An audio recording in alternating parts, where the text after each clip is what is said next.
ಬೆಂಗಳೂರಿನಲ್ಲಿ ಕೋರ್ಟ್ಗಳ ಕಣ್ಣಿಗೆ ಮಣ್ಣೆರಚೋ ಖತರ್ನಾಕ್ ಗ್ಯಾಂಗ್ ಸೃಷ್ಟಿಯಾಗಿದೆ.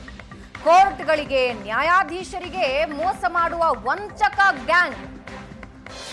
ಏಷ್ಯಾನೆಟ್ ಸುವರ್ಣ ನ್ಯೂಸ್ ಕವರ್ ಸ್ಟೋರಿ ತಂಡದಿಂದ ಮತ್ತೊಂದು ತನಿಖೆ. ಕ್ರಿಮಿನಲ್ ಕೇಸ್ಗಳ ಆರೋಪಿಗಳಿಗೆ ನಕಲಿ ಶೂರಿಟಿ ಕೊಡೋ ದೊಡ್ಡ ಮಾಫಿಯಾ ಇದೆ.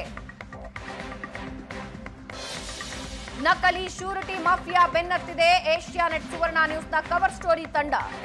ಇಡೀ ನ್ಯಾಯಾಂಗ ವ್ಯವಸ್ಥೆಯನ್ನೇ ವಂಚಿಸ್ತಾ ಇರೋ ಗ್ಯಾಂಗ್ ಅನ್ನ ಬೆನ್ನತ್ತಿದೆ ನಮ್ಮ ತಂಡ.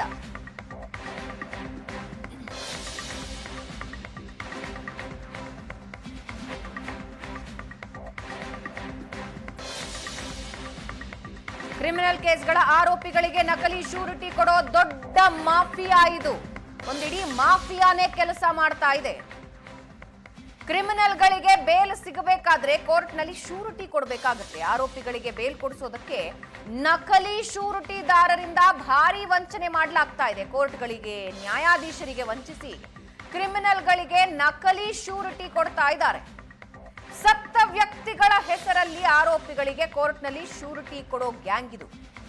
ನಕಲಿ ಆಸ್ತಿ ದಾಖಲೆಗಳನ್ನ ಕೊಟ್ಟು ಆರೋಪಿಗಳಿಗೆ ಶೂರಿಟಿ ಕೊಟ್ಟು ವಂಚನೆ ಮಾಡ್ತಾ ಇದ್ದಾರೆ. ಯಾರದ್ದೋ ಹೆಸರು, ಯಾರದ್ದೋ ದಾಖಲೆ ಕ್ರಿಮಿನಲ್ಗಳಿಗೆ ಕೋರ್ಟ್ನಲ್ಲಿ ಶೂರಿಟಿ ಕೊಡ್ತಾ ಇದ್ದಾರೆ.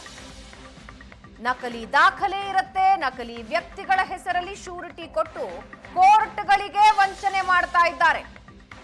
ನಕಲಿ ಶೂರಿಟಿ ಗ್ಯಾಂಗ್ ಕೊಟ್ಟ ದಾಖಲೆ ಪರಿಶೀಲಿಸದೆ ಆರೋಪಿಗಳಿಗೆ ಬೇಲ್ಗಳು ಸಿಗ್ತಾ ಇವೆ. ಕೋರ್ಟ್ನ ಅಧಿಕಾರಿಗಳು, ಕಂದಾಯ ಅಧಿಕಾರಿಗಳ ನಿರ್ಲಕ್ಷ್ಯಕ್ಕೆ ಸಾಕ್ಷಿ ಕೂಡ ಸಿಕ್ಕಿದೆ.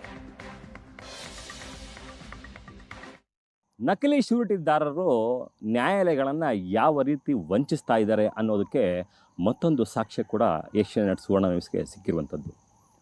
ನಮ್ಮ ಜೊತೆ ಒಬ್ಬ ಸರ್ಕಾರಿ ಅಧಿಕಾರಿ ಇದ್ದಾರೆ.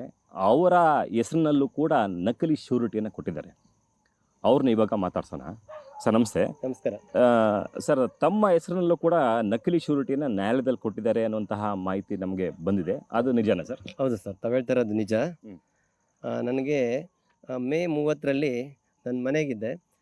ಮನೇಲಿದ್ದಾಗ ನನಗೊಂದು ಫೋನ್ ಕರೆ ಬರುತ್ತೆ. ಫೋನ್ ಕರೆ ಬಂದಾಗ ನಮ್ಮೂರಿನ ಗ್ರಾಮದ ಒಬ್ಬ ಗ್ರಾಮ ಪಂಚಾಯತಿ ಮೆಂಬರ್ ಫೋನ್ ಮಾಡ್ತಾರೆ. ನಿಮ್ಮ ಹೆಸರಲ್ಲಿ ಒಂದು ಇವರು ನಾಡ ಕಚೇರಿಯಿಂದ ರೆವಿನ್ಯೂ ಇಲಾಖೆಯವರು ಒಂದು ಲೆಟ್ರ್ ತಂದಿದ್ದಾರೆ ಅಣ್ಣ. ಆ ಲೆಟ್ರಲ್ಲಿ ನಿಮ್ಮ ಹೆಸರಿದೆ ಅಣ್ಣ, ನೀವು ಯಾವುದೋ ಗಾಂಜಾ ಕೇಸಲ್ಲಿ ಶೂರಿಟಿ ಕೊಟ್ಟಿದ್ದಾರಂತೆ. ಆ ಶೂರಿಟಿ ಕೊಟ್ಟಿರೋದಕ್ಕೆ ನಿಮ್ಮ ಜಮೀನನ್ನು ಚೆಕ್ ಮಾಡೋದಕ್ಕೆ ರೆವಿನ್ಯೂ ಇಲಾಖೆಯವರು ಬಂದಿದ್ದಾರೆ. ಅಂದರೆ ರೆವಿನ್ಯೂ ಇಲಾಖೆಯವರು ನಿಮ್ಮ ಜಮೀನನ್ನು ಮುಟ್ಟುಗೋಲು ಹಾಕೋಕ್ಕೆ ಹೋಗಿರ್ತಾರೆ. ಪರಿಶೀಲನೆ ಮಾಡೋದು, ಒರಿಜಿನಲ್ ಇದೆಯಾ ಇಲ್ವಾ ಇವ್ರ ಜಮೀನು ಅಂತ ಪರಿಶೀಲಿಸಿ ಮಾಡಿ ಅದನ್ನ ರಿಪೋರ್ಟ್ ಮಾಡೋದಕ್ಕೆ ರೆವಿನ್ಯೂ ಇಲಾಖೆಯವರು ಬಂದಿರ್ತಾರೆ.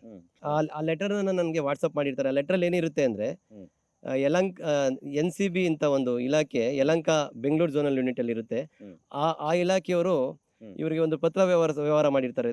ಮಾನ್ಯ ತಹಸೀಲ್ದಾರ್ ದೊಡ್ಡಬಳ್ಳಾಪುರದವ್ರಿಗೆ ಇಂಥ ನಾವು ಒಂದು ಪ್ರಕರಣವನ್ನು ದಾಖಲಿಸ್ಕೊಂಡಿದ್ದೇವೆ. ಆ ಪ್ರಕರಣದಲ್ಲಿ ರಾಜಶೇಖರ್ ಎಂಬ ವ್ಯಕ್ತಿಯು ಶರತ್ ಕುಮಾರ್ ಅನ್ನೋರಿಗೆ ಗಾಂಜಾ ಕೇಸ್ ಅಡಿಯಲ್ಲಿ ಜಾಮೀನನ್ನು ನೀಡಿದ್ದಾರೆ. ಆ ಜಾಮೀನನ್ನು ನೀಡಿದಕ್ಕೋಸ್ಕರ ಅವನು ಏನೋ ಆರೋಪಿ ಏನಿರ್ತಾನೆ ಅವನು ಕೋರ್ಟ್ಗೆ ಹಾಜರಾಗ್ತಾ ಇರಲ್ಲ. ಆಮೇಲೆ ಶೂರಿಟಿದಾರರು ಕೂಡ ನನ್ನ ಹೆಸರು ರಾಜಶೇಖರ್ ಅನ್ನೋರು ಕೂಡ ಕೋರ್ಟ್ಗೆ ಹಾಜರಾಗ್ತಿರ್ಲಿಲ್ಲ. ಅದರಿಂದ ಅವ್ರ ಜಮೀನನ್ನು ಮುಟ್ಗೋಲು ಹಾಕೊಳ್ಳೋದಕ್ಕೆ ಅವ್ರ ಜಮೀನನ್ನು ನೈಜತೆಯನ್ನು ತಿಳ್ಕೊಂಬನ್ನಿ, ಅವ್ರದ್ದೇನ ಕನ್ಫರ್ಮ್ ಮಾಡ್ಕೊಳ್ಳಿ ಅಂತ ಹೇಳ್ಬಿಟ್ಟು ಒಂದು ಲೆಟರ್ ಹಾಕಿರ್ತಾರೆ.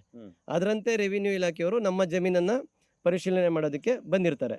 ಓಕೆ ಸರ್, ನೀವು ಅಂದರೆ ನಿಮ್ಮ ಹೆಸರಲ್ಲಿ ಕೊಟ್ಟಂತಹ ಶೂರಿಟಿ ವ್ಯಕ್ತಿ ಏನಿದ್ದಾನೆ ಆತ ಯಾವ ಸಂದರ್ಭದಲ್ಲಿ ನ್ಯಾಯಾಲಯಕ್ಕೆ ಹೋಗಿ ಕೊಟ್ಟ ಅನ್ನೋ ಮಾಹಿತಿ ಏನಾದರೂ ಇದೆಯಾ ಸರ್? ನನ್ನ ಹೆಸರನ್ನೇ ಯಾರೋ ಒಬ್ಬ ವ್ಯಕ್ತಿ ಒಂದು ಫೋಟೋ ಹಾಕಿದ್ದಾನೆ. ನನ್ನ ನಕಲಿ ಆಧಾರ್ ಕಾರ್ಡನ್ನು ಸೃಷ್ಟಿಸಿದ್ದಾನೆ. ಅವನೇನೋ ಒಂದು ಬೇರೆ ಆಧಾರ್ ನಂಬರ್ ಕೊಟ್ಟಿದ್ದಾನೆ.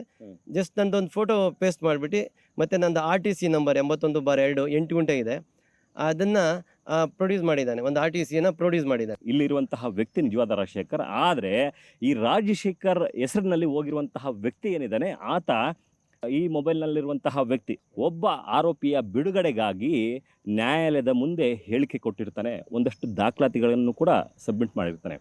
ಅಂದರೆ ನ್ಯಾಯಾಲಯವನ್ನು ಯಾವ ರೀತಿ ವಂಚಿಸಬಹುದು ಅನ್ನೋ ಮಟ್ಟಕ್ಕೂ ಕೂಡ ಜನ ಮುಂದಾಗಿದ್ದಾರೆ ಅಂದರೆ ನಿಜಕ್ಕೂ ಕೂಡ ಸಾಕಷ್ಟು ಆತಂಕಕಾರಿ ವಿಚಾರ ಆಗಿರುವಂಥದ್ದು. ಜೊತೆಗೆ ಒಂದಷ್ಟು ವಕೀಲರು ಕೂಡ ಇಂತಹ ಸಾಕ್ಷಿದಾರರನ್ನು ನ್ಯಾಯಾಲಯದ ಮುಂದೆ ಕರ್ಕೊಂಡು ಹೋಗ್ತಾರೆ. ಅಂದರೆ ಆ ವಕೀಲಿಕೆ ವೃತ್ತಿಗೆ ಇದು ನಿಜಕ್ಕೂ ಕೂಡ ಅವಮಾನ ಆಗುವಂಥದ್ದು. ಅಂಥ ವಕೀಲರನ್ನು Bar Council of India suspend ಮಾಡಬೇಕಾಗುತ್ತೆ. ಜೊತೆಗೆ ನ್ಯಾಯಾಲಯಕ್ಕೆ ಸುಳ್ಳು ಹೇಳಿ ಆರೋಪಿಗಳನ್ನು ಬಿಡುಗಡೆ ಮಾಡುವಂತಹ ಪ್ರಕ್ರಿಯೆ ನೋಡ್ತಾ ಇದ್ರೆ ಇದೆಲ್ಲದರ ಹಿಂದೆ ಬಹುದೊಡ್ಡ ನೆಟ್ವರ್ಕ್ ಕೂಡ ಕೆಲಸ ಮಾಡ್ತಿದೆ ಅಂತೇಳಿ ಅನಿಸ್ತಾ ಇದೆ.